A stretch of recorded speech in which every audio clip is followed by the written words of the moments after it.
اگر انہوں اس ملک کو ٹھیک کرنا تھا تو کوئی پالیسی دیتے کہ انڈسٹری کیسے چلائیں گے، اس ملک کا کاروبار کیسے چلے گا، ہماری آمدن کیسے بڑھے گی، ہم قرضوں سے کیسے اتریں گے، کوئی پروگرام تو دیتے، کوئی پالیسی تو دیتے، لیکن یہ صرف قرضوں پر اس ملک کو چلانا چاہتے ہیں۔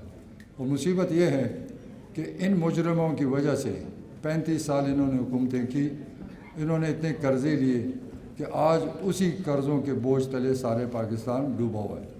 ہمارے ملک کا سب سے بڑی بیماری اور کینسر یہ قرضہ ہے۔ اگر پاکستان میں قرضہ نہ لیا جاتا تو ہم آج کسی کے غلام نہ ہوتے، کیونکہ اب جو بھی قرضہ لے گا یا لیتا رہے گا وہ اسی قرضوں کو واپس کرنے میں لگے گا، اور قرض بمائے سود۔ ہمیں تو افسوس یہ بات ہے کہ ہماری دنیا میں کوئی ہمدرد نہیں ہے، ہم سے سود کے ساتھ قرضے وصول کرتے ہیں۔ تو اگر ہم قرضوں پر ملکی چلانا ہے، مہنگائی لانی ہے، ٹیکسز لگانے ہیں، پیٹرول اور ڈیزل اور یہ بجلی اور گیس اس کو مہنگا کرنا ہے، تو پھر تو کسی کو بٹھا دو، روزانہ مہنگائی ہوگی، تو یہ مہنگائی کیسے لوگ برداشت کریں گے؟ کل وزیر اعظم نے کہا ہے کہ اور تیار ہو جاؤ اور مہنگائی آئے گی۔ تو اگر یہ آئے اس لیے تھے کہ انہوں نے مہنگائی لانی تھی، تو پھر ہمارے خلاف پروپیگنڈا کیوں کیا؟ ہماری حکومت کو کیوں ختم کیا گیا؟ کیونکہ یہ تو صاف نظر آ رہا تھا کہ یہ لوگ اس ملک میں 35 سال تجربہ کر چکے ہیں، ان کی تجربوں کی وجہ سے آج ملک بے روزگار ہو چکا ہے، ان کی وجہ سے ملک قرض دار ہو چکا ہے، آج ملک میں بدامنی ہے، انصاف نہیں ہے، تو انہوں نے سارا نظام بگاڑ کے رکھا ہوا ہے۔ تو ہمارا تو یہی جدوجہد ہے، عمران خان کی جدوجہد ہے کہ ہم نے اس ملک میں لوگوں کو آواز دینی، لوگوں کو بتانا ہے کہ آپ کا حق ہے کہ آپ سوال کریں، آپ کا حق ہے کہ ان چوروں کو پوچھیں کہ اگر آپ آئے تھے تو آپ نے اس ملک کو کیا دیا؟ ہمیں صرف قرضوں میں ڈبویا ہوا ہے، مہنگائی کے مارے لوگ سارا ملک تباہ ہو رہا ہے، تو کب تک یہ برداشت ہوگا؟ تو میری نظر میں یہ چیزیں جو آج ہو رہی ہیں یہ برداشت سے باہر ہے۔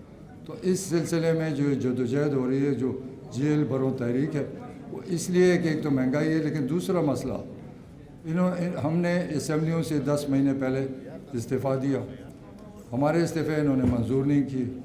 جب ہم نے کہا کہ ہم واپس جاتے ہیں اور اپوزیشن لیڈر اپنا بناتے ہیں، انہوں نے الیکشنز کا اعلان کر دیا جو بالکل آئین کے مطابق نہیں، انہوں کو 10 مہینے پہلے استعفے منظور کرنے تھے۔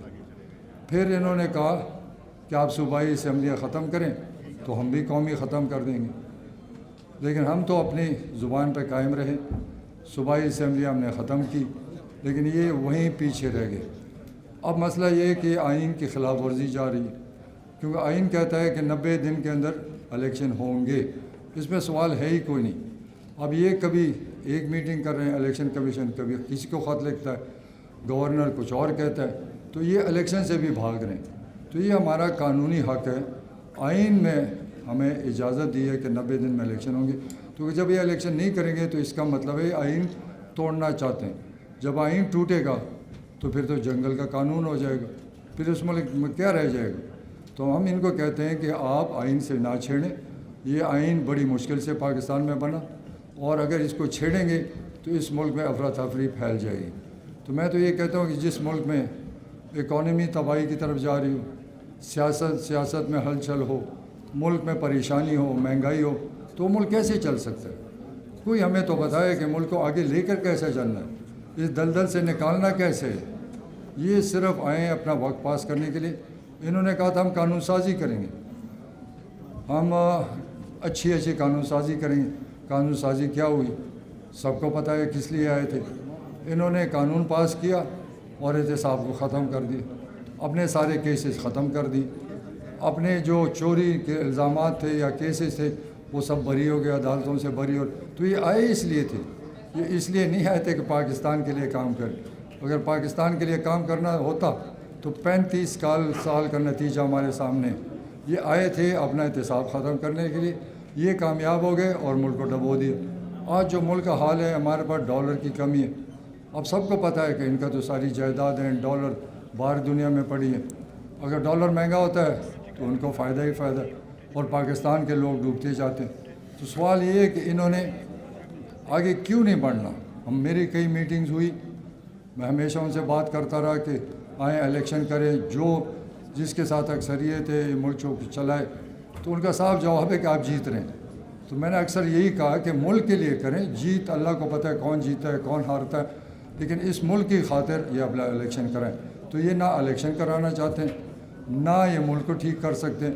تو ہم عمران خان کا یہ میسیج ہے عوام کو کہ آپ نکلیں، ان چوروں لٹیروں کے خلاف نکلیں تاکہ ملک ترقی کر سکے اور ایماندار لوگ اس ملک پہ حکمرانی کریں۔ کیونکہ مجھے تو افسوس کے ساتھ کہنا پڑتا ہے کہ مجھے تو آگے اندھیرا نظر آ رہا ہے، مجھے اس ملک میں کوئی خوشحالی نظر نہیں آ رہی، اس ملک میں تباہی نظر آ رہی، اور جب تک یہ لوگ بیٹھیں گے نہ دنیا اعتماد کرے گی نہ عوام اعتماد کرے۔ ان کا تو عوام کے پاس جانے شکل ہی نہیں دکھا سکتے، یہ تو باہر جا نہیں سکتے، تو ان کو پتہ ہے کہ اگر ہم الیکشن کریں گے ان کا صفایا ہو جائے گا۔ تو میں ان کو ابھی بھی کہتا ہوں عقل کے ناخن لیں، یہ ملک ہم سب کا ہے، اس ملک کو آگے چلانا ہے، اور اس ملک میں ہمارا ایک ہی ڈیمانڈ ہے کہ الیکشن کراؤ۔ ہم تو کچھ اور نہیں مانگتے، ہم کہتے ہیں صاف شفاف الیکشن کرائیں تاکہ ملک آگے چلے، لیکن یہ اس کے لیے تیار نہیں ہے کیونکہ ان کا اپنا ذاتی مفاد کا ایجنڈا ہے۔